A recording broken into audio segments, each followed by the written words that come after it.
Assalomu alaykum, bizni kuzatib borayotgan obunachilar 2026-yil 7-may sanasiga xudo xolasa Sweet Ariana mana akalar pishib yetilganini hali hech kim qo'ygan yo'q. Mana kalibrlarni ko'rib turibsizlar, qo'shmag'i deyarli yo'q. Tagligi qora gilosdan Namanganchasi aytganda alivaliga payvand bo'lgan do'stlar. Bog'imizning sxemasi 4 ga 2 sxemada ekilgan. Yoshi 5 yoshli mana akalar.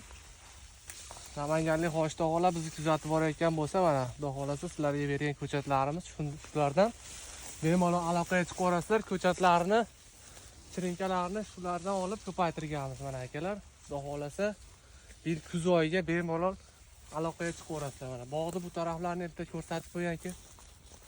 Mana akalar holati. Qalin qilib ekaverasizlar mana. Ko'rib turibsizlar. Gilosda qiroli, qirolichasi shu bo'ladi mana. Hamma gilos ham yaxshi, lekin nomer 1 shu bo'ladi. Sweet Ariana. O'zini o'zi changlatadi. Ko'ribsizlar mana. Xohlasa kuz oyiga bemalol aloqaga chiqaverasizlar. Ko'chatlari cheklangan. Sog' bo'lasizlar, bizni kuzatishda davom etinglar do'stlar mana. Hammasida hujum bo'lib olgan meva. Bittadan like bosib, obuna bo'lib qo'yasizlar do'stlar. Rahmat hammalarga.